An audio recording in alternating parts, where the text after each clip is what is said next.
Then there's the issue of toxicity. So the two most recent European trials are absolutely silent on toxicity in their report, which is fascinating to me. Many of the other trials did report toxicity. In general, the rate is quoted as being somewhere in the neighborhood of 10%. It varies a little bit.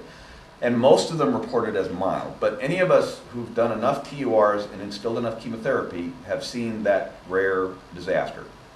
I had one about 7 years ago. I'd resected the guy. I could have sworn to you left, right, and sideways I had not perforated him. Gave him intravesical mitomycin C.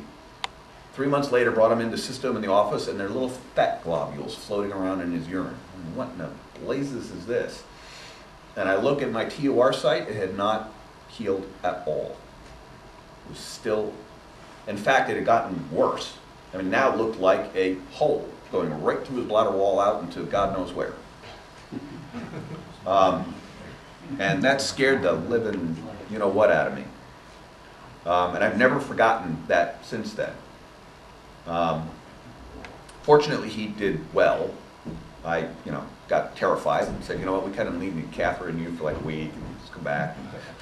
And eventually he actually did just fine.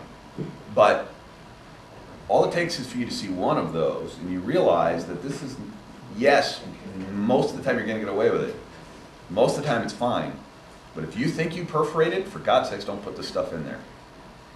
I have also had 2 patients who were treated someplace else who had a scenario similar to mine where the patient was less fortunate and they didn't heal and they actually had intraperitoneal rupture that didn't go away and they had tubes coming out of everywhere and 3 months later it's still tubes coming out everywhere and still not healed, chronic inflammation, chronic pain and everything else, and I did cystectomies for a low-grade TA lesion in one and what turned out to be initially a high-grade T1 lesion in another.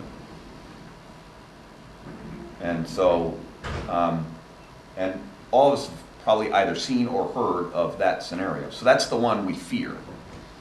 Now, that doesn't happen often, and so I don't say any of those things to turn people off to doing this, but just to make you understand that, if you've done a big TUR, or you've done one where you think you got deep, it is perfectly legitimate to say, you know what, this guy is not getting intravesical chemotherapy today. There's occasional other things. There's actually one report of a death directly due to intravesical chemotherapy. This was, again, related to a perforation that led to an exploratory laparotomy that led to this and that and that and that.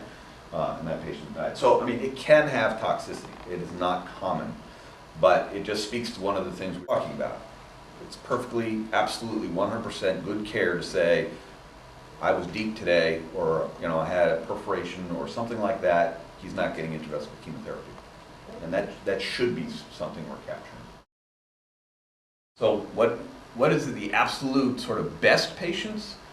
The low volume disease, the low grade disease, the solitary lesion, the primary lesion, or at least one that isn't recurring particularly rapidly, papillary appearing as opposed to sessile or flat, and one in which you aren't concerned for whatever reason that you may have gotten deep or had a perforation or something like that.